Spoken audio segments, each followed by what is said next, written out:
Es una historia que abarca casi 4000 años. Una historia sobre el documento más antiguo de la civilización occidental. Con un mensaje que es intemporal y misterioso. El libro egipcio de los muertos es la guía de los egipcios para la otra vida y puede ser el primer documento religioso del mundo. Desde el polémico arqueólogo que planea sacarlo de Egipto clandestinamente. No toleraré que nadie se aparte de la ley, ni usted ni sus amigos nativos. Hasta un aterrador viaje al más allá. El libro egipcio de los muertos es tan antiguo como la propia civilización. La primera visión del día del juicio final. Un libro que puede dar respuesta a las preguntas fundamentales que se hace la humanidad desde hace milenios.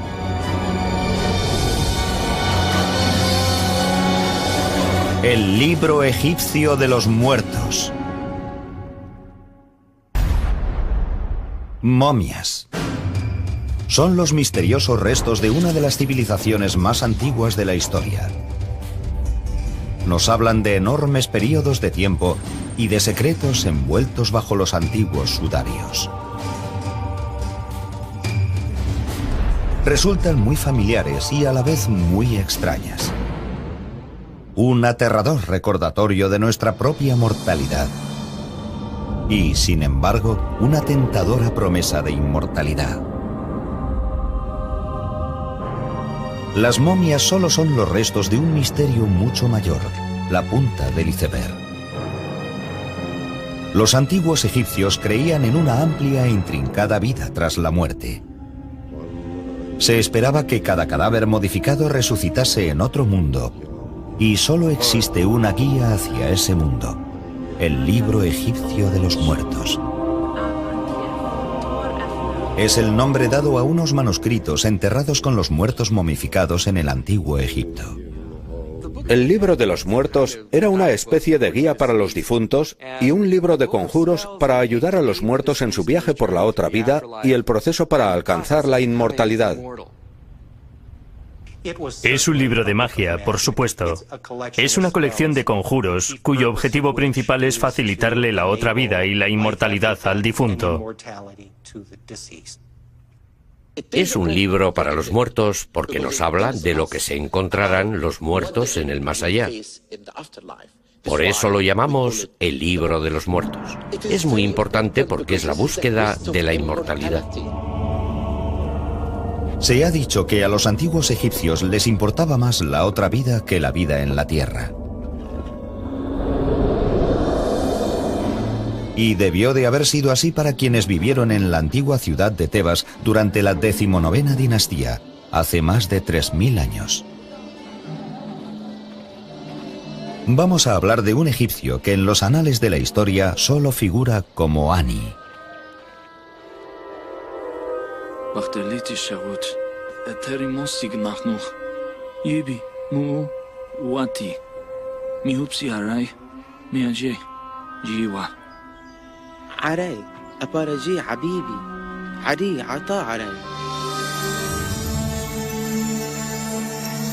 Ani vivió en un periodo álgido de la cultura egipcia conocido como el Reino Nuevo.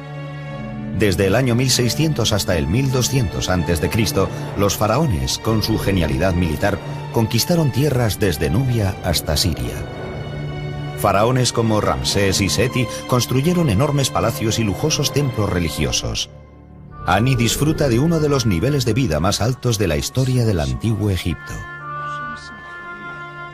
Tal vez sea solo en esos periodos de relativa prosperidad cuando una civilización empieza a meditar sobre cuestiones de filosofía, sobre la vida y sobre el más allá.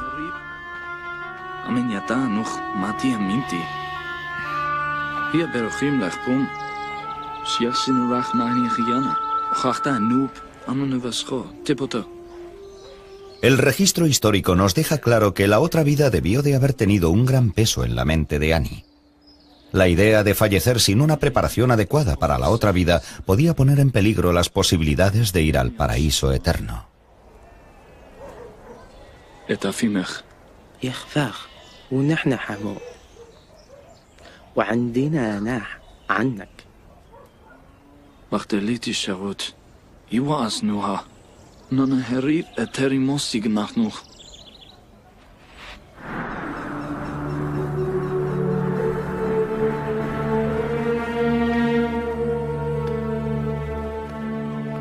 La prueba de la obsesión de Annie con el más allá es esta extraordinaria pieza de arte funerario conocida como el manuscrito de Annie. El manuscrito de Annie es por derecho una de las copias más famosas del Libro de los Muertos debido a la gran calidad del arte. La escritura y en particular las viñetas tan hermosamente pintadas se encuentran entre las más impresionantes. Los arqueólogos han descubierto más de 25.000 copias del libro egipcio de los muertos. Los textos más antiguos datan del año 1500 a.C. y los más recientes del siglo IV de nuestra era. Pero es aquí, en el afamado Museo Británico, en el corazón del Londres del siglo XXI, donde uno puede ver el famoso manuscrito de Annie, el mejor ejemplo de conservación de un libro egipcio de los muertos.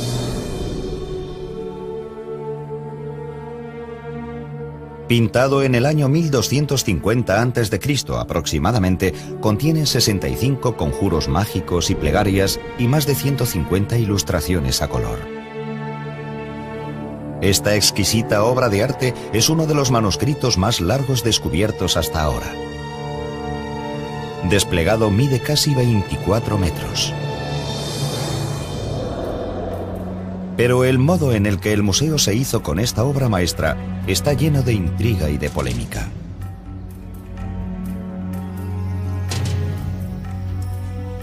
El manuscrito fue traído de Egipto en 1887 por un empleado del museo llamado Ernest Alfred Thompson Wallis Budge. Fue un autor prolífico y escribió más de 100 libros sobre egiptología, la mayoría de los cuales se sigue vendiendo. Publicó algunas de las primeras traducciones de textos egipcios importantes. Coleccionó miles de objetos que han sido reconocidos como algunos de los mejores ejemplos de arte antiguo. Sin embargo, hay quien dice que Budge era un erudito de segunda fila, un mal arqueólogo y un ladrón cultural que adquiría antigüedades por cualquier medio posible. Estaba allí dedicándose al robo y al pillaje, básicamente. La gente emplea juicios culturales que están totalmente fuera de lugar. En su época, el hecho de que se llevase materiales de culturas antiguas era muy normal. Desde un punto de vista moderno, no se le puede considerar un ladrón cultural. No es como se veía eso en aquellos tiempos. Aunque, por otro lado, lo que hacía era casi ilegal. Yo creo que era un ladrón. Porque uno puede ser honrado toda la vida, pero si un día roba algo, pasa a ser un ladrón. Aunque Budge es polémico hoy en día, en su época fue un respetado traductor y uno de los mejores conservadores del Museo Británico. En el otoño de 1887 lo enviaron a Egipto a recoger objetos.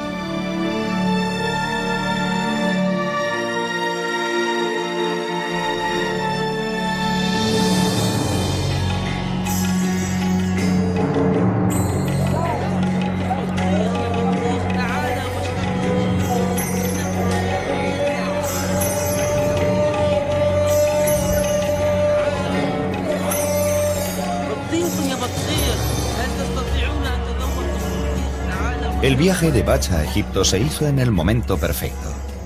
Poco después de su llegada comenzaron a surgir noticias sobre artefactos descubiertos recientemente y que él remarca en su autobiografía. Aún no llevaba muchas horas en el Cairo cuando descubrí que todo el mundo hablaba de los descubrimientos realizados en el Alto Egipto y circulaban las historias más increíbles. Rumores de los hallazgos han llegado a todas las grandes ciudades de Europa y en el Cairo había representantes de varios museos continentales haciendo cada uno todo lo posible por llevarse la parte del león. La primera parada de Budge, el Museo Egipcio, para reunirse con un colega egiptólogo. Le sorprende el mal estado de la colección del museo.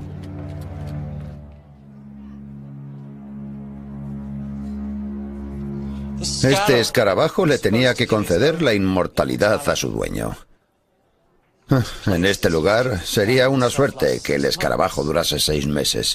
Egipto no tiene los recursos que tienen los grandes museos europeos, señor Bach.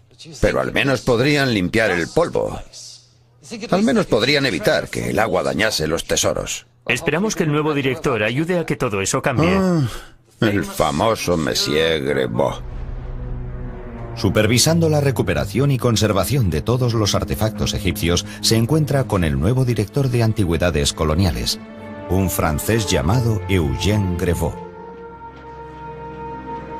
Monsieur Grevaux arguiría que el Museo Británico no es más que otro ladrón que se lleva la herencia de Egipto clandestinamente. Típico siendo francés.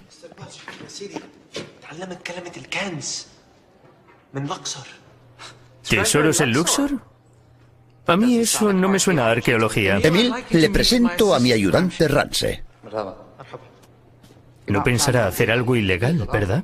Por supuesto que no. Comprar antigüedades es un robo. No es un robo. Mientras Egipto trate de este modo sus tesoros, es conservación.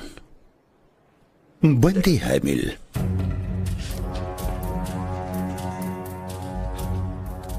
Hoy en día, Ernest Wallis Bach tiene mala reputación. Pero en 1887 le interesaba menos su reputación que llegar al presunto nuevo descubrimiento. Desde su base, en el Cairo, hay 720 kilómetros hasta Luxor siguiendo el Nilo.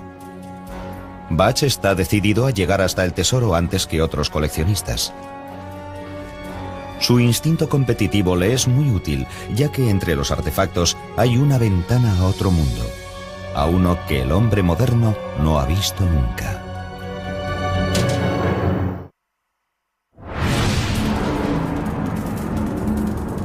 El descubrimiento del manuscrito de Ani es una de las mejores historias de la egiptología.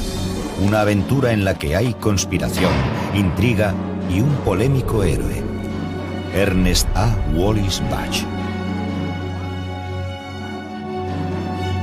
En 1887, Bach se encuentra en Egipto para recoger artefactos para el Museo Británico. He recibido información de un nativo de Egipto sobre que en Tebas se han realizado descubrimientos muy importantes. Me ha dicho que han descubierto una tumba en la orilla oeste del Nilo, que es la mejor de cuantas él ha visto, y que en ella hay varios rollos de papiros. Me ha pedido que vaya allí sin falta y tome posesión de todas aquellas cosas antes de que las autoridades las puedan incautar y meter en la cárcel a sus dueños. El final del siglo XIX fue una época muy dinámica de la historia de la egiptología. Por una parte estaba emergiendo la nueva arqueología, pero a la vez existía la antigua tradición del pillaje e incluso de profanación de tumbas por parte de los tratantes de antigüedades. Bach pocas veces extrajo antigüedades de tumbas. Prefería comprárselas a los tratantes. El próspero mercado negro dio lugar a una extraordinaria colección para el Museo Británico. Pero también ayudó a destruir algunos de los tesoros arqueológicos de Egipto. El mercado negro era muy malo para la venta de antigüedades. Egipto fue violado. Lo llamamos la violación del Nilo. Violaron al Nilo. Se llevaron el legado del país y ahora está en todas partes.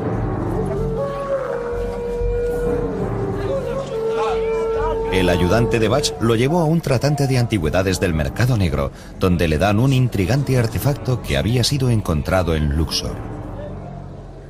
Protege a los débiles de los fuertes y oye el llanto del que está encadenado. En 1887, Bach es uno de los pocos occidentales que sabe leer jeroglíficos. Es auténtico, ¿sí? Sí. Yo diría que es muy auténtico. Es una descripción de Ra, el dios Sol. Es de la 18ª dinastía. Me atrevería a decir que es de una copia del Libro de los Muertos. Yo lo llamo la Biblia de los egipcios. Es el texto religioso más antiguo del mundo. No será más antiguo que la Biblia. Oh, sí que lo es. De hecho, esta parte parece ser lo que llaman confesiones negativas. Es una lista de pecados que uno no debería cometer. La verdadera fuente de los 10 mandamientos. Mahmoud. Sí. ¿Es esta la única pieza de papiro? Oh, no. El hombre que lo encontró, el que encontró el manuscrito lo cortó en trozos pequeños como ese para vendérselos a los coleccionistas. No tengo más. ¿Pero es del nuevo descubrimiento? Sí, puedo pedir que traigan al hombre que lo encontró. Está en Luxor. El problema del mercado negro de antigüedades es que la gente acaba robando cosas y sacándolas de su contexto. Es igual de malo si se hizo en el siglo XIX como si se hace hoy. Al hacerlo, se destruye completamente la comprensión que uno pueda tener del objeto. Es un placer como siempre, Mahmoud. Supongo que sigues prefiriendo dinero europeo. Por supuesto, señor Bach. Mañana tendré a un guía esperándole. Es un viaje de 2 días. Estaremos preparados. Bach quiere llegar a los nuevos descubrimientos, pero sabe muy bien que el nuevo director de antigüedades, Eugène Grevaux, pretende llegar allí primero. En 1887, Bach sabe que el rumoreado hallazgo de papiros manuscritos es importante, pero solo ahora se está empezando a comprender el verdadero valor histórico del Libro de los Muertos. Muchos creen que es el ejemplo más antiguo de escrituras religiosas del mundo. Se pueden ver cosas escritas en la Biblia, en el Antiguo Testamento y en el Corán. Y por lo tanto, la religión actual no llega de repente. Hay etapas. El Libro de los Muertos es en realidad la primera etapa del pensamiento humano sobre la otra vida. El Libro de los Muertos tiene sus antecedentes en los textos religiosos más antiguos que tenemos del Antiguo Egipto. Fueron inscritos en las pirámides durante la Quinta Dinastía alrededor del 2300 a.C. Posteriormente, reyes y nobles egipcios eligen las mismas inscripciones de las pirámides para escribirlas dentro de sus ataúdes. Y ese grupo de textos se conocen como los textos de los sarcófagos. Luego, en la época del Reino Nuevo, que tiene un tremendo resurgir en la producción literaria y artística, encontramos literatura mortuoria que empieza a reunir todos los conjuros de los sarcófagos y a escribirlos en papiros, algo que se puede llevar y enterrar con la momia. En 1250 a.C., durante la vida del escriba Ani, los conjuros del Libro de los Muertos tenían ya más de 1000 años de antigüedad. Sabemos por el registro histórico que Ani era escriba de un templo. Hoy podríamos considerarlo un contable. Sabemos que es un escriba real, encargado de cuadrar las cuentas de todas las ofertas hechas a los dioses. Los templos eran instituciones religiosas, pero también de gran importancia económica. Y él era el encargado de las ofrendas, pero también de los graneros del templo. La posición de Ani como escriba nos dice que formaba parte de un grupo educado dentro de la élite egipcia. Pero está claro que Ani debía de estar muy preocupado por su lugar en la otra vida. La eternidad solo se puede garantizar poseyendo un Libro de los Muertos. Es probable que el Libro de los Muertos fuese creado en una institución llamada la Casa de la Vida, que era un lugar conectado a los grandes complejos de templos donde se promovía el aprendizaje religioso, se ideaban los rituales, se creaban los mitos, o al menos se elaboraban, y donde se generaban los textos funerarios. Ani se habría reunido con un sacerdote en uno de los templos para preguntarle sobre el Libro de los Muertos. Había 2 formas de conseguir el Libro de los Muertos. Uno era encargándolo especialmente y teniendo que pagar posiblemente un precio alto por un libro de alta calidad diseñado para uno desde un principio. Pero también sabemos que muchos libros de los muertos se hicieron sin indicar a quién pertenecían.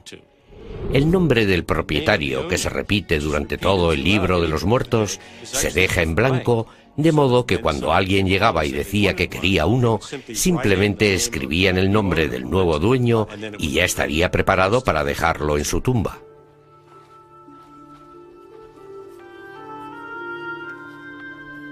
En el Reino Nuevo, los complejos de templos son lugares de culto y de negocios.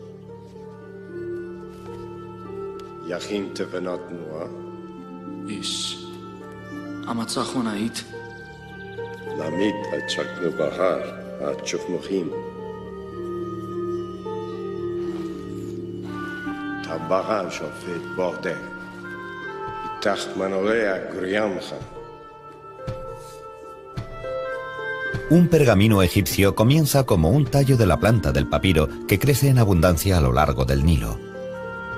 A los tallos se les quita la corteza externa, luego se colocan finas tiras y se golpean hasta convertirlas en láminas. En un clima seco como el de Egipto, el papiro es muy estable y puede durar miles de años sin deterioro alguno. El paso siguiente para crear un libro de los muertos sería escribir los conjuros. La profesión de escriba era una de las más apreciadas en el mundo antiguo. Controlaban los conocimientos, y los conocimientos son poder. Un escriba no llegaba a ser un escriba accidentalmente. Hacían falta años de rigurosa preparación, empezando por pequeños que se enviaban a las escuelas de escribas en los templos o en el Palacio Real. Pasaban años y años para llegar a dominar los miles de símbolos del lenguaje jeroglífico. En el antiguo Egipto, el lenguaje es mágico, tiene el poder de crear. Es muy parecido a la idea del Evangelio de San Juan sobre que en el principio existía el verbo. Existe un principio primordial del lenguaje, que, por supuesto, forma parte de lo que es el libro de los muertos. Su objetivo es crear otra vida llena de dicha. La parte final de la creación del libro de los muertos sería pintar las imágenes individuales o viñetas. Se cree que dichas imágenes tenían un poder mágico, el suficiente para determinar el destino de un hombre.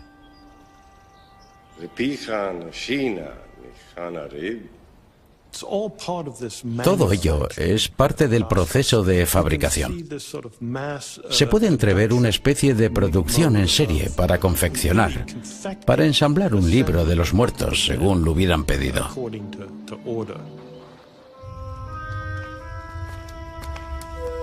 Comprar un libro de los muertos le habría afectado a toda la familia de Annie.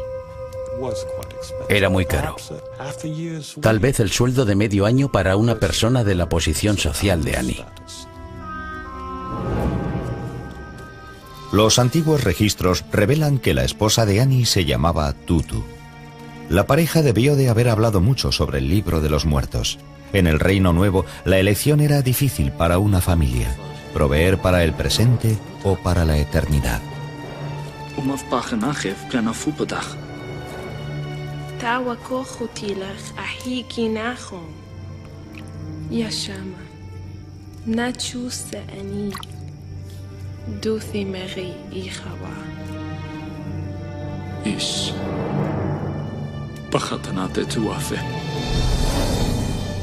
La búsqueda del libro de los muertos por parte de Annie hará su nombre famoso en los tiempos modernos, pero no antes de que Wallis Budge reciba cierta atención por su parte.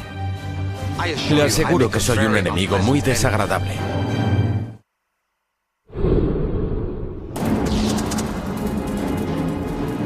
Se ha dicho que la del antiguo Egipto era una cultura de muerte.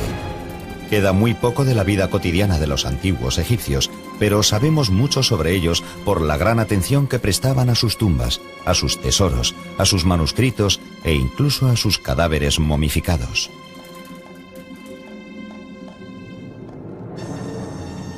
Hoy la religión de los faraones se encuentra con la tecnología del siglo XXI. En un estudio sin precedentes, los egiptólogos utilizan ciencia médica de vanguardia con momias de 3000 años de antigüedad. La tecnología digital permite que los egiptólogos desenvuelvan a sus momias prácticamente sin dañar sus preciados tesoros.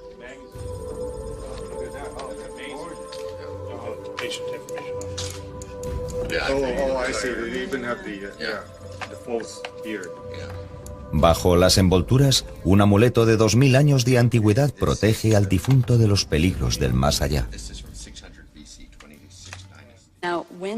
Cuando envolvían el cadáver, también metían amuletos. Amuletos protectores alrededor del cuerpo, tanto por delante como por detrás, para ayudar a que el cuerpo llegara a la otra vida.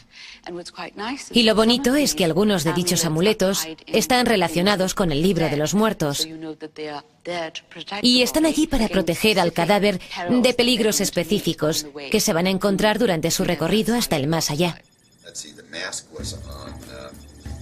Pero ¿por qué se molestaban los antiguos egipcios en conservar a sus muertos? Los antiguos egipcios momificaban a sus muertos porque creían que el alma necesitaba un vehículo más físico para disfrutar de todos los placeres de la otra vida. Y por eso momificaban los cadáveres, es decir, los conservaban para que el alma pudiese volver a un cuerpo que estaría perfectamente conservado y así poder disfrutar de la comida, la bebida y cualquier otra cosa que la otra vida pudiera ofrecer. Pero momificar un cadáver no era un proceso fácil. Lo que hacían los embalsamadores era retirar todos los órganos internos, los pulmones, el hígado, el estómago y los intestinos.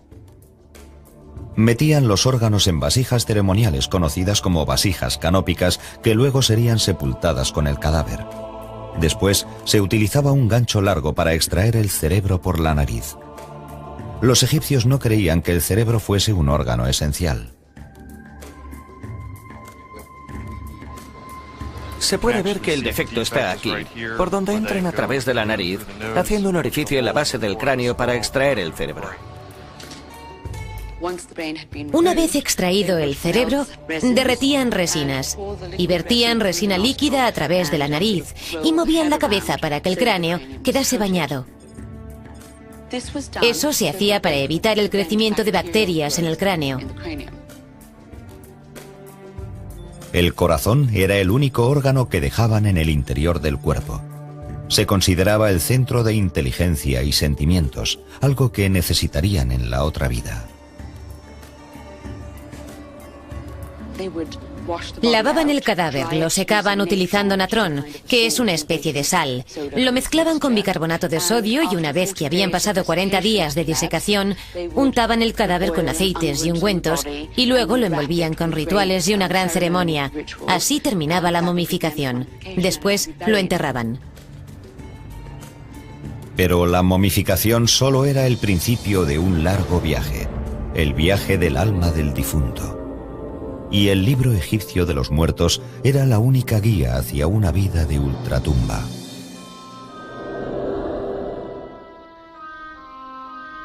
En algún momento cercano al año 1250 a.C., un escriba egipcio llamado Ani empezó a preocuparse por el más allá. Creía que el libro de los muertos le proporcionaría sosiego. Cuando uno fallece y se va a la otra vida, el camino, el viaje de una a otra, es muy peligroso. Y el espíritu del difunto, antes de renacer para siempre, tenía que pasar una serie de pruebas. Y el libro de los muertos proporciona respuestas y protección contra los peligros del viaje. Se trata de la búsqueda de la inmortalidad. Sin saber lo que hay en el libro de los muertos, el difunto nunca llegaría a la otra vida. Para los antiguos egipcios lo más importante era la otra vida. El libro de los muertos era caro y la decisión de comprar uno era un proceso difícil y complicado. Había 186 conjuros entre los que elegir, y el manuscrito se producía basándose en las necesidades o en el presupuesto de cada persona. Los sacerdotes del templo ayudaban a cada persona a elegir los conjuros necesarios para la otra vida.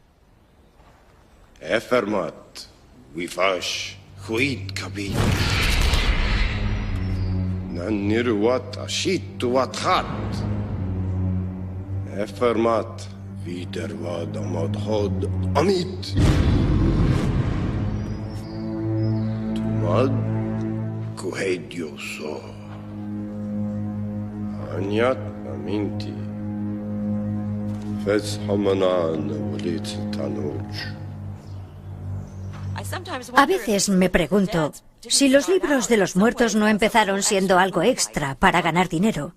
Una vez que has convencido a todos los ricos de que tienen que tener uno, el precio que se le puede poner no tiene límite. Es posible que la creación de un libro de los muertos propio fuese además un símbolo de posición social de la época. El libro de los muertos era demasiado caro para una persona normal. Y eso lo hemos comprobado arqueológicamente al descubrir que solo los miembros de la élite poseen un libro de los muertos. Sin embargo, era muy distinto a los primeros tiempos de la cultura egipcia. En un principio, la momificación y la otra vida entre los dioses estaban reservadas únicamente para el faraón. Pero en la época de Ani, en el siglo XII a.C., las clases medias e incluso los pobres esperaban tener otra vida tras la muerte y estaban dispuestos a pagar por ella. Demuestra la democratización del más allá, ya que en un principio esos textos estaban reservados para el rey, y luego, cuando llegamos al Reino Medio, están disponibles para la alta nobleza. Y cuando llegamos al Reino Nuevo, un grupo mucho mayor tiene acceso a los textos. Pero en el Reino Nuevo, el libro de los muertos se escribía para todos. Se ha encontrado en tumbas privadas, se ha encontrado en tumbas de nobles, se ha encontrado en las tumbas de los artesanos. La propagación de la creencia en la otra vida afectó a algo más que a una emergente clase media. Hay quienes creen que el libro de los muertos afectó a las escrituras judías y cristianas. El cristianismo antiguo le debe mucho al antiguo Egipto por su concepto del cielo, y es lógico debido a que la mayoría de los seguidores iniciales del cristianismo eran nativos de Egipto, y cuando se escribían documentos sobre la naturaleza y la esencia del más allá, como esas cosas no estaban escritas en la Biblia en un principio, los antiguos egipcios llenaron los espacios en blanco. La idea de pasar a la otra vida con tus seres queridos en un lugar agradable, en el que puedes hacer lo que quieras, es la misma en el cristianismo y en la religión del antiguo Egipto. Todavía hay quien alega que las imágenes religiosas cristianas tienen una deuda con el libro egipcio de los muertos. Cuando estudiamos la historia del Nuevo Testamento, queda muy claro que, de hecho, la competencia principal para la religión de Jesús era la religión de Isis y de Osiris, y de su hijo, Horus. Muchas de las primeras representaciones de la Virgen María, sentada con el niño Jesús en su regazo, están basadas en estatuas de Isis, en las que Isis sostiene al faraón, su hijo simbólico ahora. Una de las primeras personas en darse cuenta de la relación entre el libro de los muertos y la Biblia fue el mismísimo Wallis Budge. Lo cierto es que los egipcios creían en un dios, Osiris, que había vivido en la tierra, había sufrido una muerte cruel y había resucitado de entre los muertos. No hay duda de que ciertas opiniones e ideas religiosas de algunas sectas cristianas pueden proceder de los egipcios directamente. Es interesante ver cómo las creencias éticas y religiosas de los pueblos, sin importar su procedencia ni en qué siglo fueran escritas, todas tienen muchas cosas en común.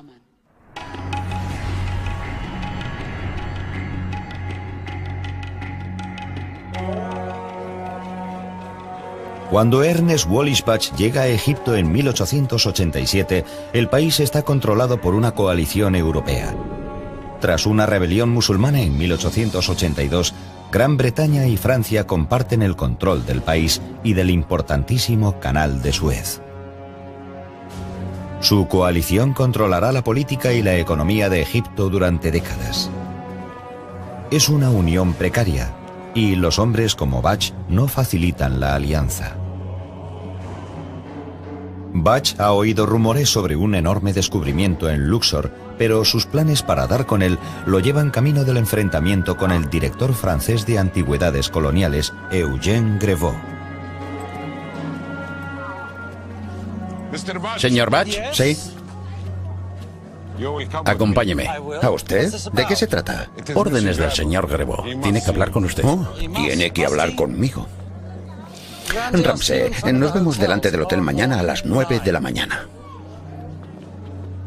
Monsieur Grevaux había publicado un libro muy bueno sobre la religión egipcia, pero por naturaleza, disposición y preparación era inadecuado para el puesto que le habían dado. Siéntese. Tiene que esperar aquí. ¿Aquí? Y todos los que procurábamos el bienestar de Egipto lamentábamos su nombramiento.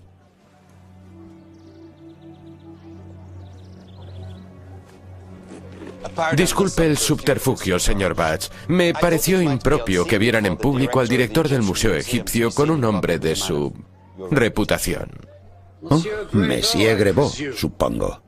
Mi reputación y la de mi museo se encuentran entre mis honores más preciados. ¿Le apetece un té? Me temo que tendrá que volver al Museo Británico con las manos vacías, señor Batch. Como guardián de las antigüedades egipcias, debo informarle de que tengo la intención de evitar el saqueo de los tesoros de la nación. Monsieur Grebot, la meta del Museo Británico es la conservación del legado del mundo. Mi antecesor dice que en su viaje anterior salió de Egipto con más de 1.400 antigüedades ilegales. Su antecesor envió casi la misma cantidad al Louvre. Debería saber que es ilegal sacar antigüedades de mi país, señor Batch. Pienso aplicar la ley estrictamente. Cualquier sospechoso de comercio ilegal de antigüedades sufrirá un interrogatorio doloroso, se lo aseguro. Amenazar a los hombres y mujeres que viven aquí no es el modo de ganar su confianza. No necesito su confianza. Necesito su obediencia. Todas las antigüedades pertenecen al Estado y al Museo del Estado. Pero esta gente se ha ganado la vida con las antigüedades durante generaciones. En vez de luchar contra ellos, debería llegar a un acuerdo. Eso le conducirá a hallazgos más importantes. La ley está muy clara. Todas las antigüedades, descubiertas o no, están bajo mi jurisdicción. No toleraré que se aparten de la ley ni usted ni sus amigos nativos. Bien. Lamento que no opinemos igual. No se oponga, señor Batch. Le aseguro que soy un enemigo muy desagradable. No le considero un enemigo. Solo desagradable. Buenos días. Batch sabe que las autoridades francesas lo detendrán si lo descubren comprando antigüedades, pero ha oído rumores sobre un enorme hallazgo de artefactos en la ciudad de Luxor. ¿Y esa cosa me va a llevar hasta Luxor? Batch está dispuesto a arriesgarse a una detención, a la cárcel o a algo peor para conseguir los tesoros.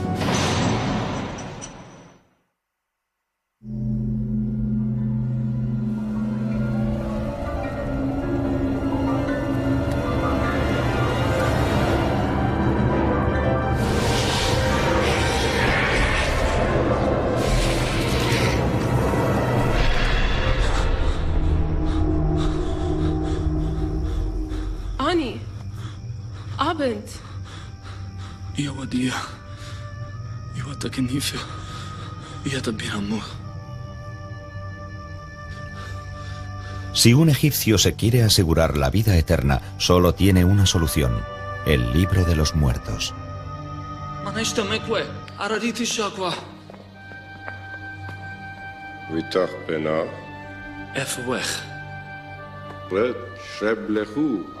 El libro de los muertos era distinto para cada persona que lo compraba. Tenemos hasta 189 capítulos que podrían estar en el libro de los muertos. De hecho, casi nunca se da el caso de que tengamos los 189. Y creemos que los escribas basaban su teología en las preferencias de sus clientes. Tenían mucha libertad de acción en cuanto a la composición del libro de los muertos. Un conjuro o un ensalmo mágico es dicho con el propósito de ayudar al difunto a alcanzar la vida eterna o la inmortalidad tras la muerte. Los conjuros incluidos en el libro de los muertos contenían protecciones contra los demonios que podían atacar al difunto. Incluso hay uno para evitar que fallezca una segunda vez. Los egipcios se enfrentaban a duros trabajos físicos en el más allá, ya que tenían que arar y cultivar los campos de los dioses.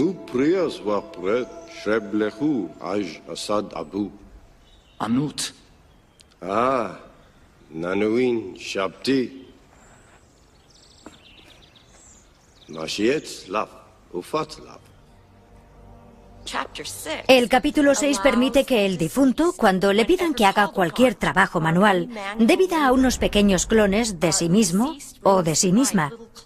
Y ellos hacen todo el trabajo sucio. Por lo que todos tenían que llevar consigo el capítulo 6. De lo contrario, se encontrarían en el más allá sin sirvientes. Los egipcios incluso robaban algunos de los conjuros, algunos anotados de un modo excelente. ¿Cómo podía informar sobre eso una persona muerta? No lo sé.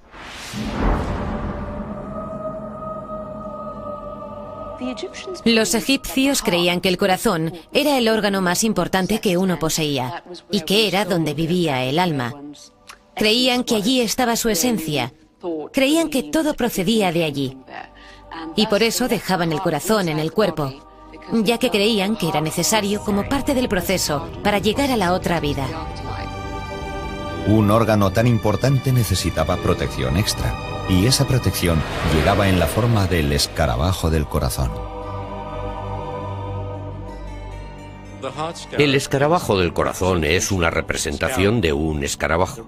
El motivo por el que es un escarabajo es que en Egipto el escarabajo simbolizaba el sol naciente, un escarabajo alado elevándose sobre el horizonte, por lo que el escarabajo del corazón estaba asociado a la idea del sol naciente. El sol naciente era el símbolo de la resurrección de los egipcios muertos. El escarabajo llevaba inscrito en su embés uno de los conjuros del libro de los muertos, que básicamente explica por qué uno no mintió, no robó, no engañó y era de buen corazón. Así estaba justificado. El escarabajo del corazón era un poco como un informe para el difunto. Les preocupaba mucho que el corazón pudiera revelar ciertas cosas que habían hecho mientras estaban vivos y que podrían dañar sus posibilidades de llegar a la otra vida.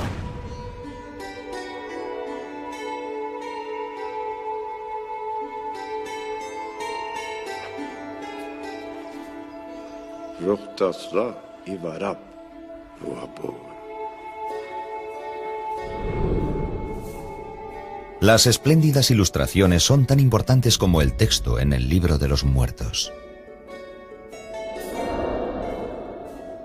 Las ilustraciones del libro de los muertos le dan un poco más de fuerza a los conjuros existentes. Por ejemplo, el conjuro contra el escarabajo demonio que le podía devorar a uno tenía una gran representación, y eso le daba una fuerza mágica al conjuro, ayudándole al difunto a vencerle.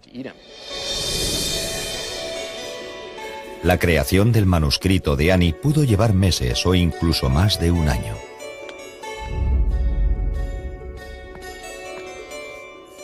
Para un antiguo egipcio, el tiempo y el esfuerzo merecían la pena, ya que tenía que durar toda la eternidad. Solo podemos imaginarnos la alegría de Ani cuando su manuscrito estuvo finalmente terminado.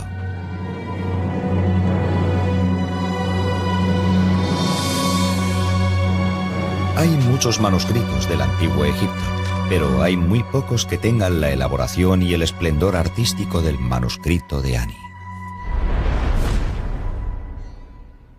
Nadie entiende eso mejor que James Wasserman, artista gráfico y productor de libros. Cuando vi este manuscrito me quedé sin aliento. Era algo increíble. El color, la riqueza, el misterio de las imágenes. El poder que había en él era fenomenal, evidentemente, y al mismo tiempo estaba estudiando los textos para descubrir qué demonios era aquel libro. Wasserman creó un libro del manuscrito de Ani en el que no solo se expone el pergamino de 24 metros, sino que lo combina con su traducción al inglés. Uno puede leer el libro de los muertos de Ani tal como él mismo lo habría visto. Si uno lee, estudia y medita sobre las imágenes y las historias que hay en el libro de los muertos, nota una sensación de orgullo, una sensación de pertenencia. El iniciado pretende aprender y perseverar por medio de pruebas de su carácter moral.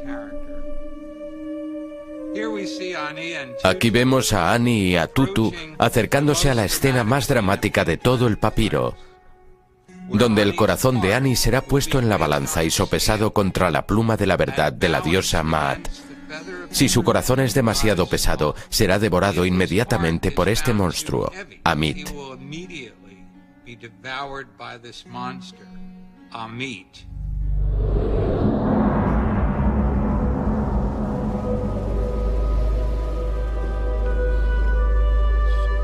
Para los antiguos egipcios, la muerte es el primer paso hacia la salvación. Cuando falleció la esposa de Ani, el manuscrito no fue puesto en su tumba, pero la guiaría a ella también. Un solo rollo servía para unir a una pareja en el campo de juncos.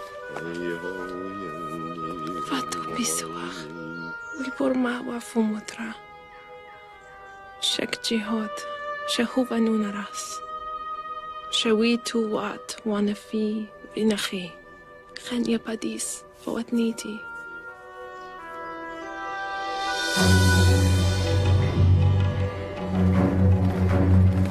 Tres 3000 años después de la muerte de Ani, Ea Wallis Budge tiene una misión. Le han hablado de un rumoreado tesoro en Luxor, el nombre moderno de la antigua ciudad de Tebas. Budge quiere ser el primero en llegar. Gracias, caballeros. Habrá una recompensa mayor cuando regrese. Gracias. Pero la búsqueda de Budge va a ser interrumpida. Señor Budge. ¿Usted de nuevo? ¿De qué se trata esta vez? Queda detenido.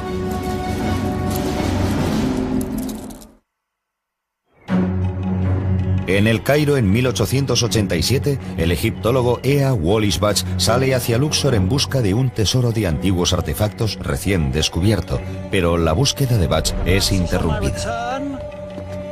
Señor Budge. ¿Usted de nuevo? ¿De qué se trata esta vez? Queda detenido.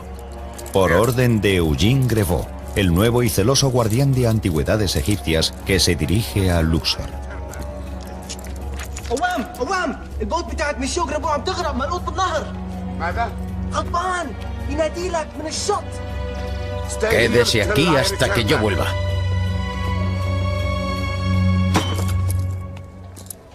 Ramsay había descubierto que Monsieur Grevaux partía hacia Luxor aquella misma mañana y le dijo al capitán de su barcaza que si encallaba, Budge le daría 70 euros. Sí, y se los daré. Buen trabajo, Ramsay. Budge ya era conocido por sus engaños y los eruditos aún hoy siguen debatiendo sus cuestionables métodos de recolección. Uno de los problemas de Budge es que no era arqueólogo. No le preocupaban los detalles ni las normas en una época en la que uno podía comprar casi todo lo que quería, por lo que sus métodos de recolección no se consideran muy éticos. Me da la impresión de que Budge, con sus tejemanejes, era mucho más parecido a Indiana Jones que a un anciano erudito que solo quiere estar sentado en la trastienda del Museo Británico. Otros sugieren que los métodos de Budge podían ser necesarios en aquella época. Si tenemos en cuenta el número de antigüedades que se perdieron, se destruyeron, se robaron, tenemos que darle las gracias a un granuja como Budge por tener los medios para sobornar a los funcionarios y recurrir a aquellos subterfugios, porque conservó aquellas cosas. Utilizó su influencia y su erudición en aquella época. Utilizó su presencia y su amistad con egiptólogos extranjeros en Egipto para robar muchas antigüedades, sacarlas del país y llevarlas al Museo Británico. Eso fue injusto. Finalmente, Budge parte hacia Luxor, todavía un paso por delante de su némesis, Grevaux. Se dice que en el tesoro que busca hay varias partes de un libro egipcio de los muertos.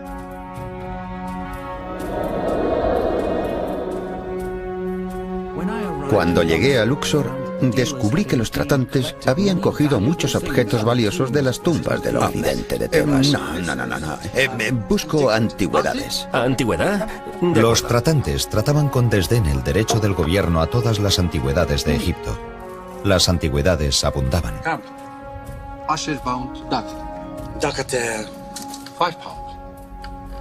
Pero el dinero no.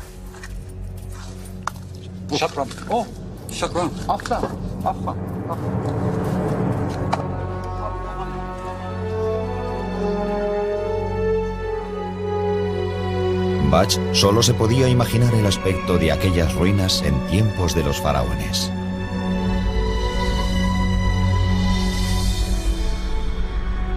Unos 3000 años antes, cuando Luxor era conocido como Tebas, un escriba llamado Ani encargó su propio libro de los muertos, que le costó el salario de medio año. No tardará en ponerse a prueba su valor para él en la otra vida.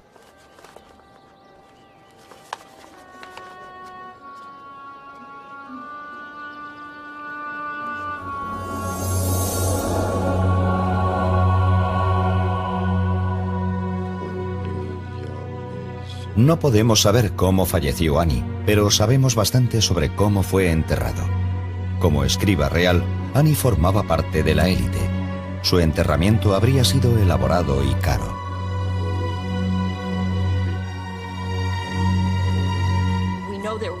Sabemos que había distintas gamas de precios para la momificación. Los pobres elegían una forma de momificación acorde con sus bajas rentas.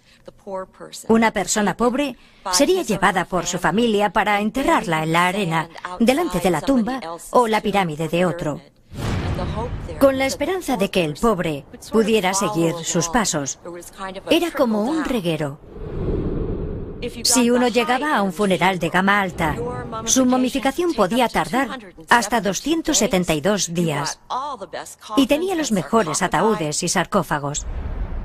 Tras la momificación, el difunto era colocado en un trineo con forma de barco arrastrado por bueyes y era llevado a su tumba, en uno de los grandes cementerios que salpicaban la orilla oeste del Nilo.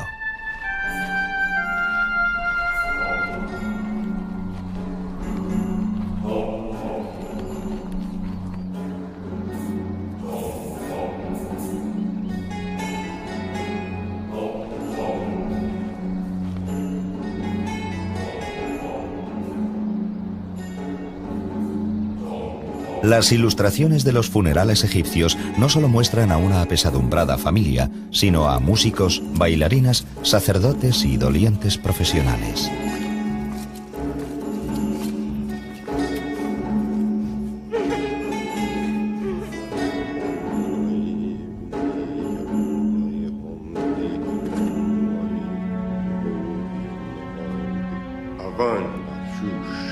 El rito funerario final de una momia era la colocación del libro de los muertos. Ahora el difunto tiene todo lo necesario para su viaje hacia un nuevo y misterioso mundo.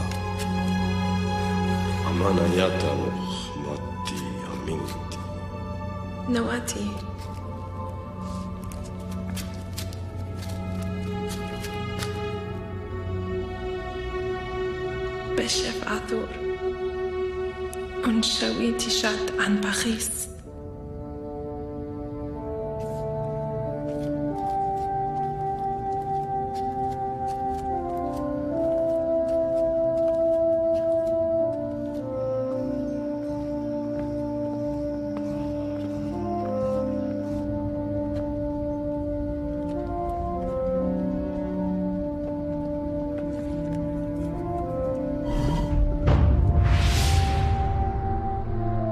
Los faraones del antiguo Egipto están enterrados en elaboradas tumbas. Desde las primeras pirámides construidas 2600 años antes de Cristo al famoso Valle de los Reyes, donde fueron enterradas generaciones de familias reales durante 5 siglos. Pero la élite y la clase media del antiguo Egipto tenían sus propios cementerios y sus tumbas individuales. Y esas tumbas, con su gran cantidad de joyas y antigüedades, son desde hace siglos el objetivo de los ladrones de tumbas. En la época en la que Ernest Wallis Bach llega a Luxor, el saqueo de tumbas es una antigua profesión transmitida de padres a hijos durante generaciones. Muchos nativos comerciaban abiertamente con antigüedades. Detestaban a los funcionarios del servicio de antigüedades porque estaban convencidos de que su meta era conseguir antigüedades, no para conservarlas en el Museo del Cairo, sino para venderlas ellos. Estaban dispuestos a tratar con cualquiera que no estuviera al servicio del gobierno egipcio. Se lo vendo porque ya le había comprado antes a mi familia. Pero no debe traer aquí al francés. ¿Entendido? Tranquilo, no lo traeré. Eso se lo puedo prometer, Hassan. Bach nunca decía dónde encontraba las cosas exactamente, y se debe a que comerciaba con tratantes de antigüedades que le decían dónde las podían haber encontrado.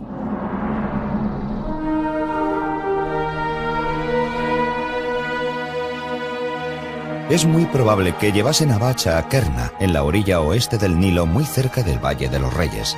Allí, los habitantes habían construido su hogar encima de un cementerio de nobles que fueron saqueando sistemáticamente durante el siglo XIX. Estos son los mejores tesoros. 19ª dinastía. Sí, tal vez pueda darle un buen precio. Hassan, ¿cuánto quiere por todo? 300 euros. Hecho. ¿Puedo mirar eso? Es basura. Tesoros rotos, no es nada. Lléveselo.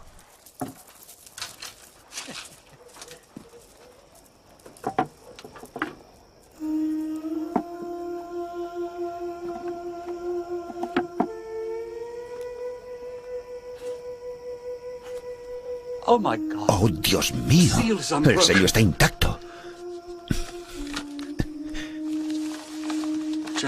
Caballeros, creo que estamos viendo un documento que no ha sido tocado desde hace 30 siglos. Oh. Aquí dice, salve, Ra, creador de los dioses. Ramsey, lo que estamos viendo es un libro egipcio de los muertos intacto, inmaculado, hecho para Ani, escriba del faraón.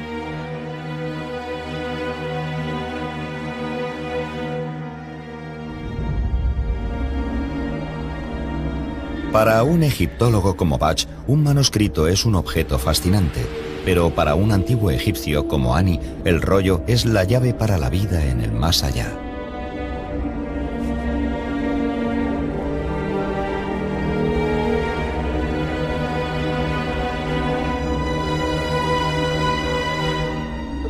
Los egipcios creían que la otra vida era un lugar peligroso, y es probable que simbolizara la crisis de la muerte. Para los egipcios que amaban la vida, la muerte era un desgarrón en el tejido de la sociedad.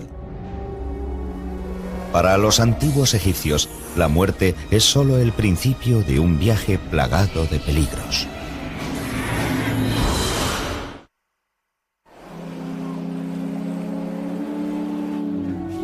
En 1887, Sir Ernest Wallis Bach está en Egipto en busca de antigüedades para el Museo Británico, y durante un viaje a Luxor, donde se encontraba la antigua ciudad de Tebas, descubre el rollo de Ani, de 24 metros de largo. Lo que estamos viendo es un libro egipcio de los muertos intacto, inmaculado, hecho para Ani. En el antiguo Egipto se enterraba una copia con la momia como guía hacia la vida de ultratumba.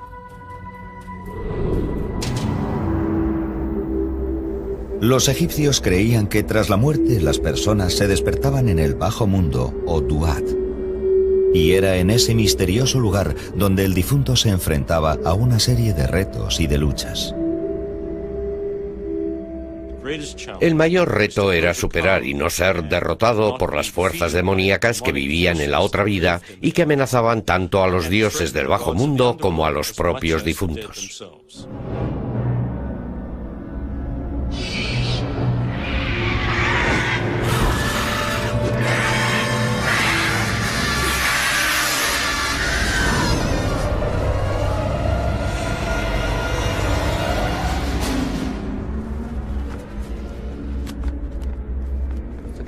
Para los egipcios, la muerte era una crisis, pero eran muy optimistas y creían que se podía superar, pero no sin una serie de pruebas y penalidades.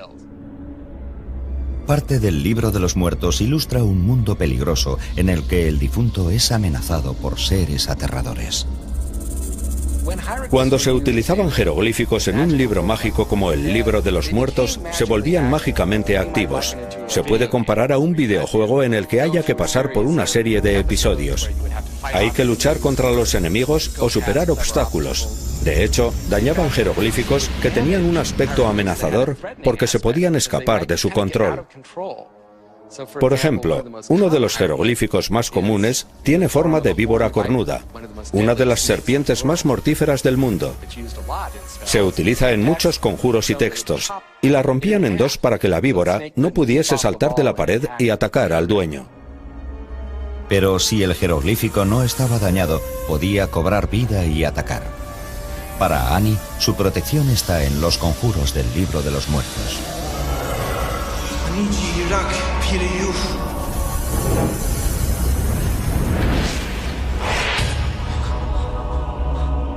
Pero en la otra vida egipcia también hay aliados. Basándonos en textos como el Libro de los Muertos, creemos que los difuntos eran recibidos inmediatamente por el dios Anubis, que también era conocido como abridor de caminos y guía para los muertos a través de la otra vida.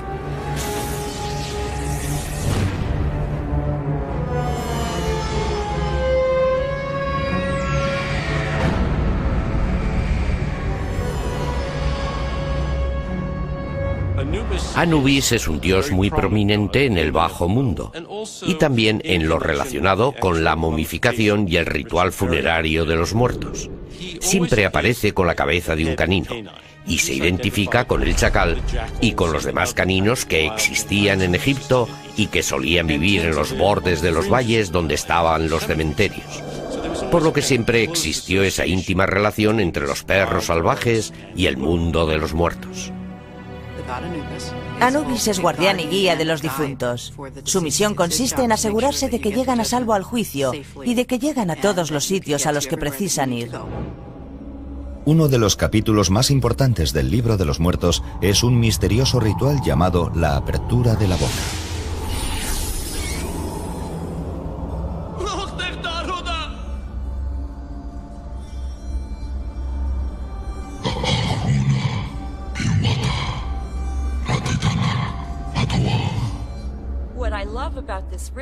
Lo que me encanta de este ritual es que no solo les abrían la boca simbólicamente, sino también los ojos y los oídos, que es en realidad una afirmación filosófica. La ceremonia de la apertura de la boca era un despertar espiritual del cuerpo. Una vez que la persona había muerto, sus sentidos se cerraban, y eso permitía que el cuerpo se convirtiera en un recipiente para el alma del difunto, para que pudiera ver, saborear las ofrendas y oler el incienso. Podían escuchar las plegarias que rezaban, así como utilizar el Libro de los Muertos para que les ayudase en su viaje a través de la otra vida.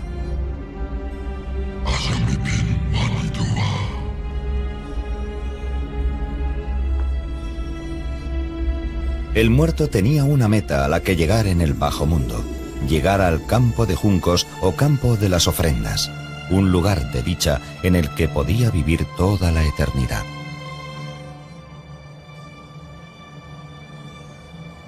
Pero llegar al campo de las ofrendas es un viaje largo y difícil, plagado de amenazas.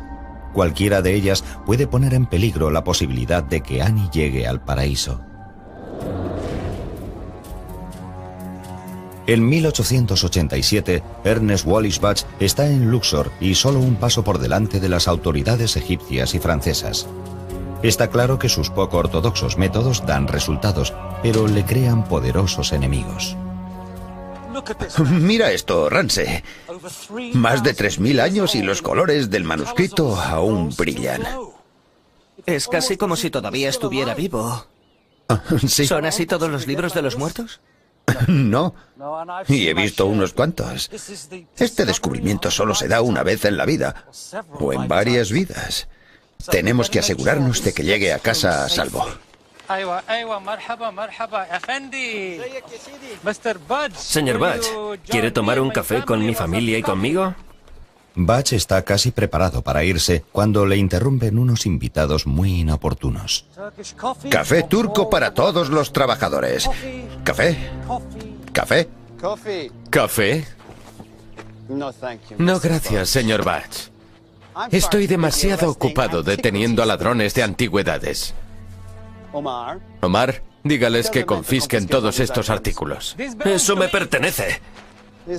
Esto le pertenece a la nación de Egipto y usted irá a la cárcel. Ya hemos detenido a los otros ladrones de tesoros de este barrio, pero parece que hemos dejado lo mejor para el final. Oiga, Cremó, estos hombres son empleados del gobierno británico. Guarde silencio, señor Bach. Me ha dejado en ridículo una vez, pero no volverá a repetirse. Asegúrese de que la caravana esté cargada por la mañana y lista para salir hacia el Cairo.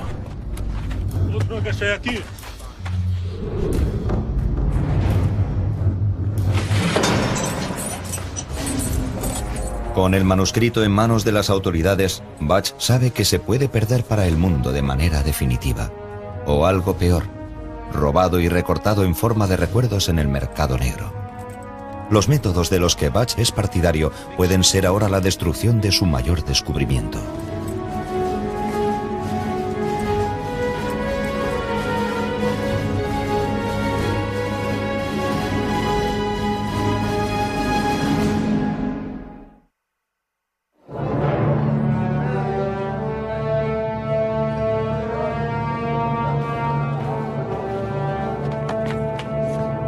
En 1887, Ernest Wallis Bach descubre el magnífico manuscrito de Annie, que solo sirvió para que las autoridades se lo confisquen y lo metan a él en la cárcel.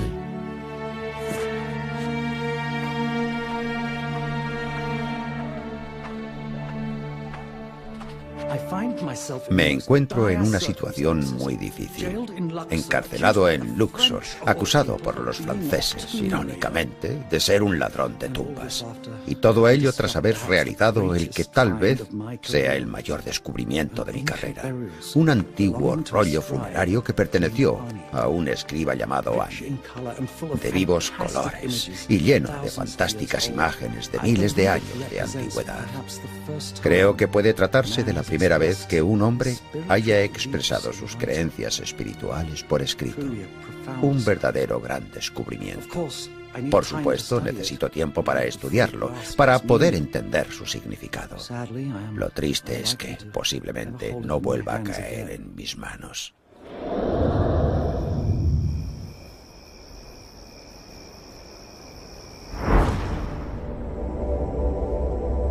Para Annie, su libro de los muertos es ahora un mapa de carreteras hacia la sala del juicio, donde los dioses determinarán si merece vivir eternamente en el campo de juncos. Pero llegar allí puede ser peligroso. Los conjuros incluidos en el libro de los muertos contenían protección contra los demonios que podían atacar a los difuntos.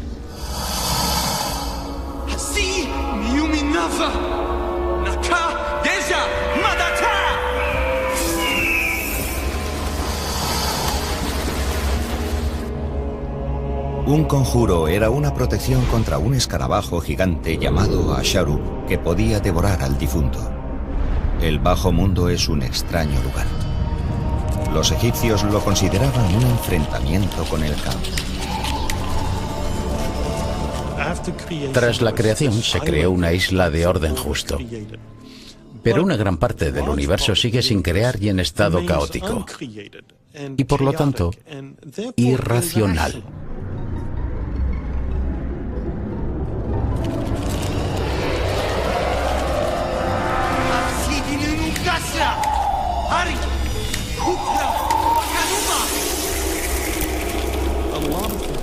Una buena parte del libro de los muertos trata sobre ese tipo de magia irracional, de luchar contra fuerzas irracionales con medios irracionales.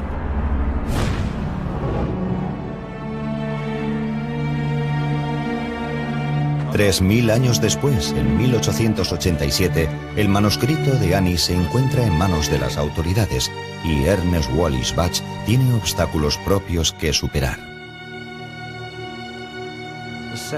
La sensación de impotencia es abrumadora sabiendo que cada momento que paso sentado en esta maldita celda, el manuscrito de Annie se aleja más de mí.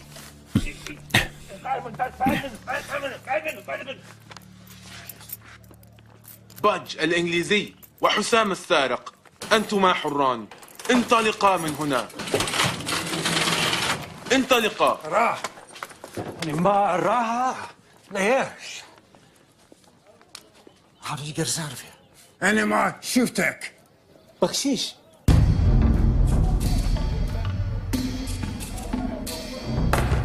La experiencia le ha enseñado a Butch que es posible que el manuscrito no esté a salvo, ni siquiera de los propios guardias. Saben que el manuscrito vale más si lo dividen en 20 trozos más pequeños. Greboni se dará cuenta de que falta algo hasta que se hayan vendido todos los trozos.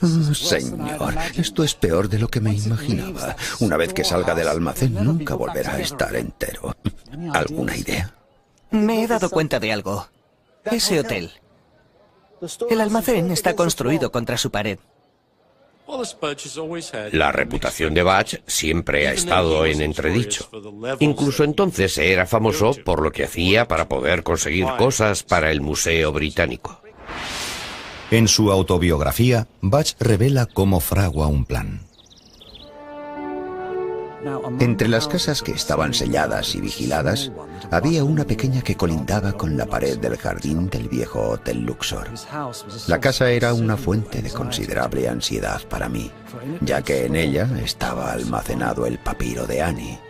Mi única esperanza era hablar con el director del hotel. Ya veo que los tesoros de Egipto están a punto de ser destruidos, o como mínimo de ser enviados a Francia, todo debido a un desafortunado malentendido con Monsieur Grebot. Sin embargo, podemos salvar el tesoro. De hecho, algunos pequeños tesoros pueden incluso llegar a las paredes de su hotel, y solo sería necesario llegar a un acuerdo concreto. ¿Qué clase de acuerdo? Butch contrata a varios hombres de la localidad para abrir un túnel en la pared del hotel hasta el almacén donde se encuentra el manuscrito de Annie. Es asombroso lo rápido que trabajan. Estos hombres han estado extrayendo tesoros de las tumbas bajo sus casas durante siglos. La pared de un hotel de 50 años no significa nada para ellos. Faltando solo una noche para que las autoridades se lleven el manuscrito de Annie, ¿será suficiente el plan de Butch o se perderá para siempre su gran descubrimiento?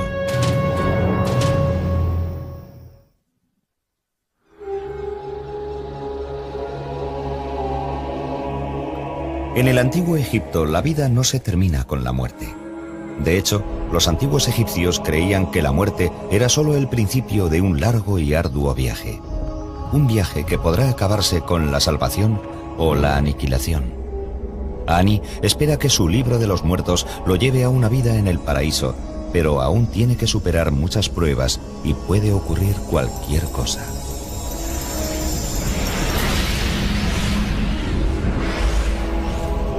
Si el alma errante sigue las indicaciones del manuscrito, con el tiempo consigue llegar a un reto final en la sala del juicio.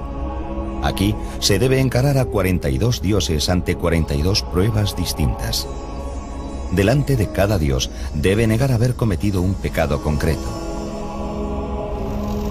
Es uno de los mayores retos de la otra vida.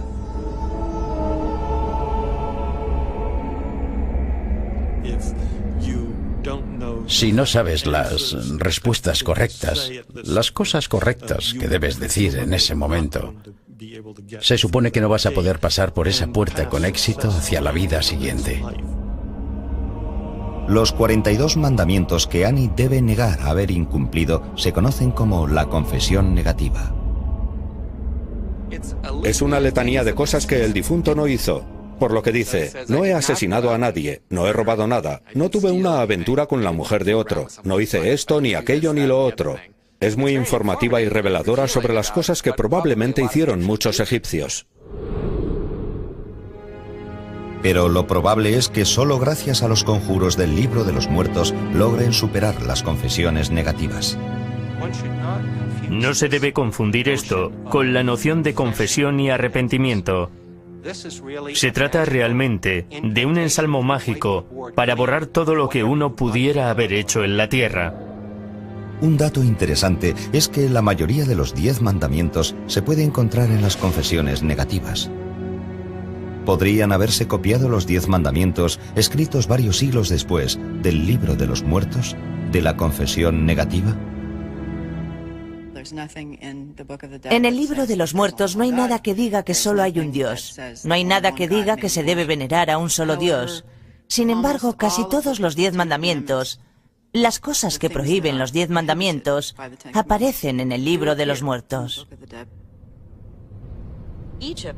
Egipto fue el hogar de Moisés. Es fácil ver los distintos modos en los que el libro de los muertos y la cultura egipcia han influido en la Biblia. Tanto si las confesiones negativas son el origen de los 10 mandamientos como si no lo son, los egipcios creían que una persona debía haber llevado una buena vida. Hay muchos dioses que dirían, ¿qué hiciste? Es casi igual que hacer un examen. Le harían distintas preguntas al difunto para saber si había hecho algo malo. Tienes que abrir todas las puertas. Y no es fácil pasar por esas puertas. Estaban guardadas, con grandes escorpiones. Y tienes que responder a las preguntas o te comen. Ani se encara a cada dios detallado en el libro de los muertos.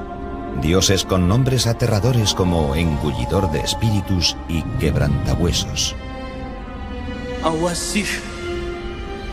Pira, Miana. Anish Anata.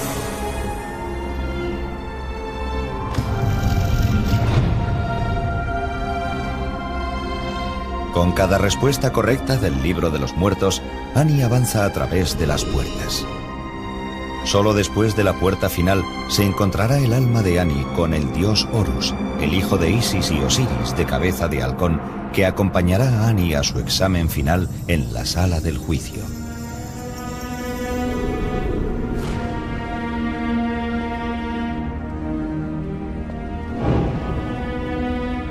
El momento decisivo del libro egipcio de los muertos se conoce como pesar el corazón. Los antiguos egipcios preveían que les esperarían muchos retos en el más allá. Uno de los más importantes era superar con éxito el juicio ante el tribunal de Osiris y que los declarasen dignos de ser uno de los dichosos muertos.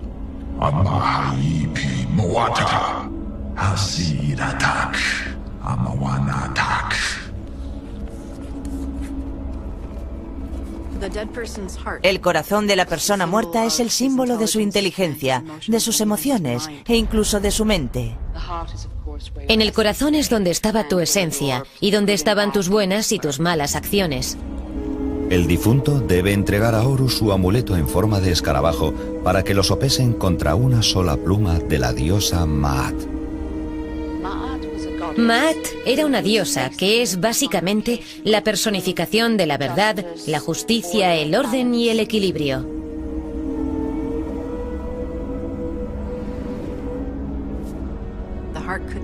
El corazón no podía pesar más que la verdad, pero tampoco podía pesar menos. Tenía que pesar lo mismo.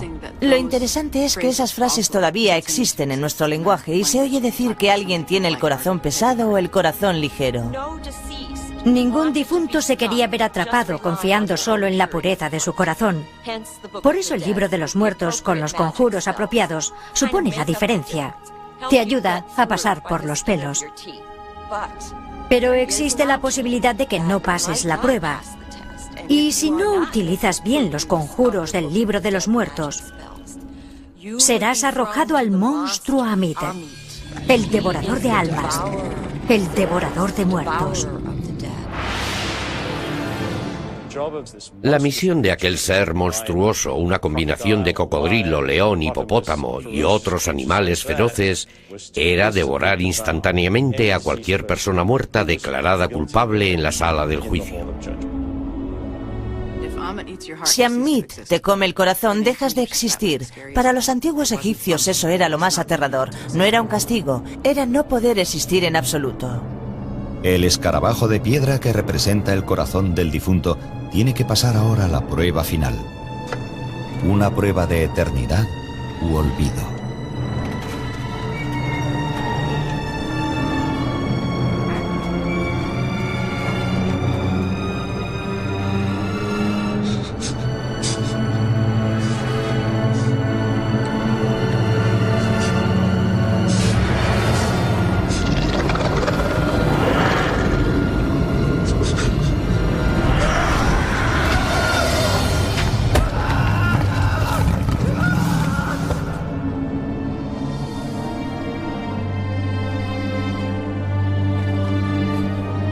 Cuando Annie llega a la sala del juicio, sabe que casi se han terminado las pruebas en la tierra de los muertos. A Annie solo le queda una prueba, la que determinará su destino para toda la eternidad.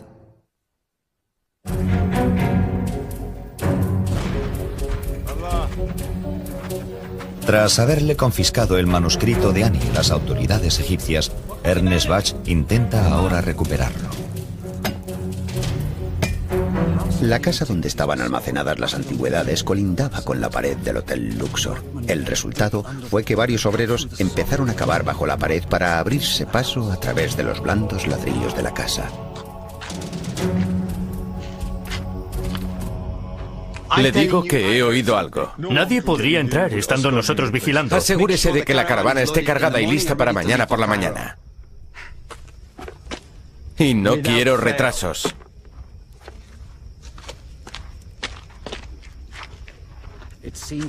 Parecía imprudente confiar demasiado en el silencio de nuestras operaciones y por lo tanto decidimos dar al policía y a los soldados una cena, ya que estaban hambrientos y sedientos. Caballeros, me temo que me han ordenado volver a Inglaterra.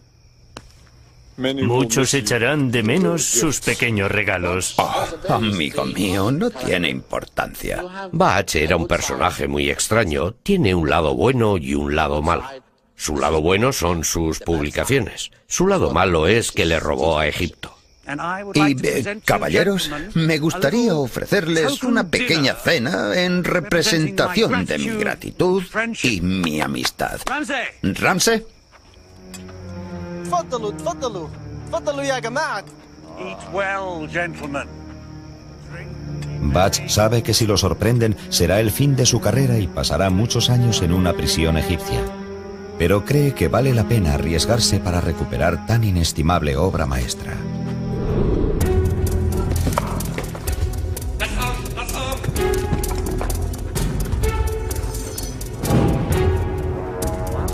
Mientras cenaban alegremente, entraron en la casa uno detrás de otro y sacaron pieza por pieza, caja por caja, todo lo que tenía un mínimo valor comercial. De ese modo salvamos el papiro de Annie.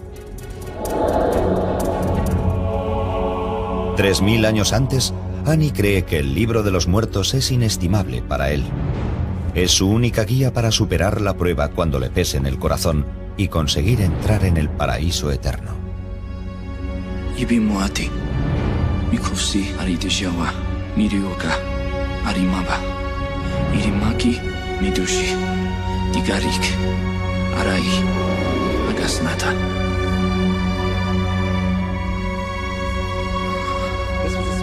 Era un conjuro que le decía al corazón literalmente que no le delatase. El conjuro estaba ideado para que el corazón no dijera, tuviste una aventura con la esposa de otro, o robaste.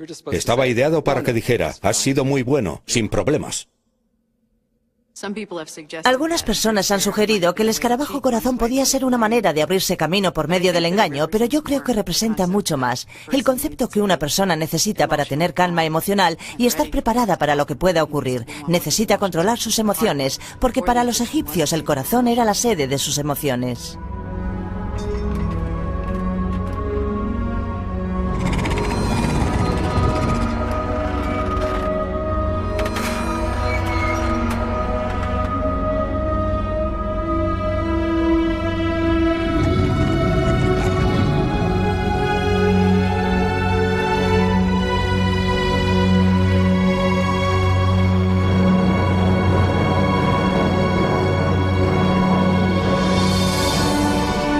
El rollo de Annie ayuda a su dueño a superar finalmente la prueba del corazón en la gran sala del juicio.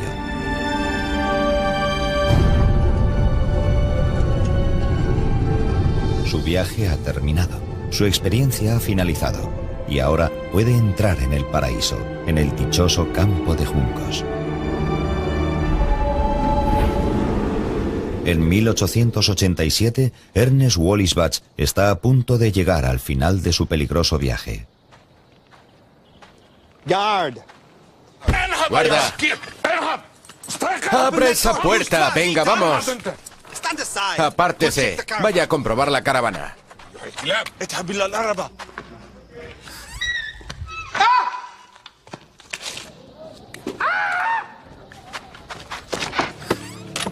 Ha desaparecido. Ha desaparecido todo.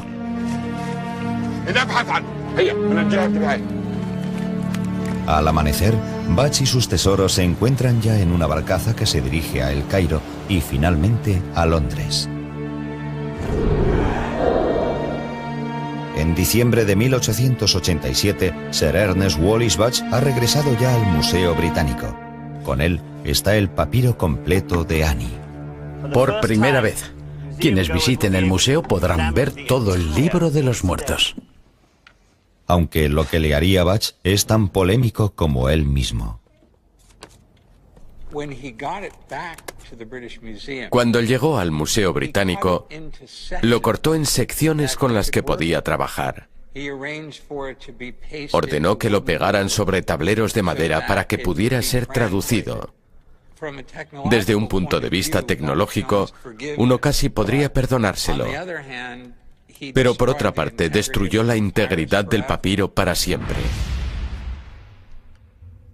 Bach pasa el resto de su vida en el Museo Británico como conservador de antigüedades egipcias. La mayor parte de sus 14 libros todavía se publican, aunque incluso estos causan polémica. Escribió muchos libros populares, pero rápidamente y sin mucho cuidado, y de hecho, sus traducciones ya estaban desfasadas cuando fueron publicadas en la década de 1890. Bach tiene una reputación mixta entre los egiptólogos. Produjo mucho, pero su erudición no siempre fue considerada sólida. Y su ética de colección dejaba mucho que desear, desde luego. Yo hoy en día todavía leo sus libros. Sus libros son muy importantes. Creo que lo único malo de Bach fue que robó antigüedades. De no ser por la gran cantidad de material que publicó, aunque tuviese defectos,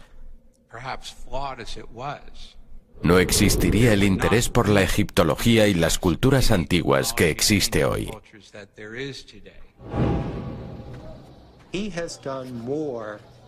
Hizo más para popularizar el libro egipcio de los muertos, para popularizar la noción de la otra vida egipcia, que cualquier otro erudito, que cualquier otro texto que se haya publicado.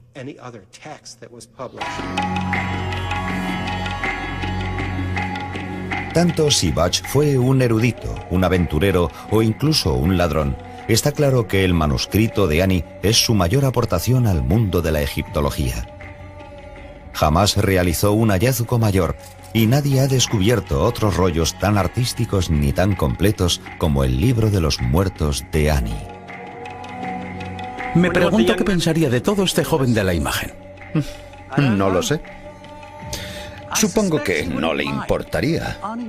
Annie deseaba la inmortalidad y con el rollo en el museo, el nombre de Annie será leído y recordado por millones de personas. Creo que tiene razón. Y esté donde esté, espero que Annie nos dé su bendición.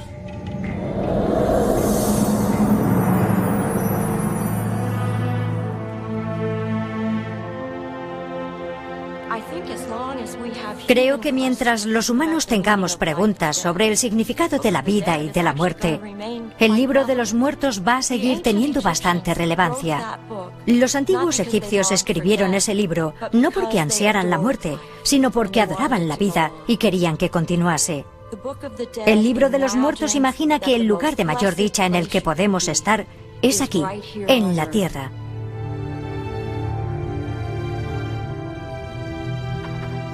El libro egipcio de los muertos es sobre todo una guía para los vivos, una guía sobre cómo se debe vivir en la tierra, una vida de moralidad y ética para poder llegar a la otra vida. Pero los misterios de los antiguos egipcios perduran. Son los misterios que se encuentran en el corazón del libro egipcio de los muertos.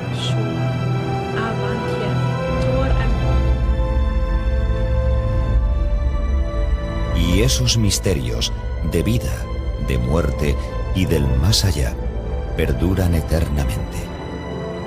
misterios que solo se pueden comprender por medio de la fe, la esperanza, por obra de la imaginación y del corazón.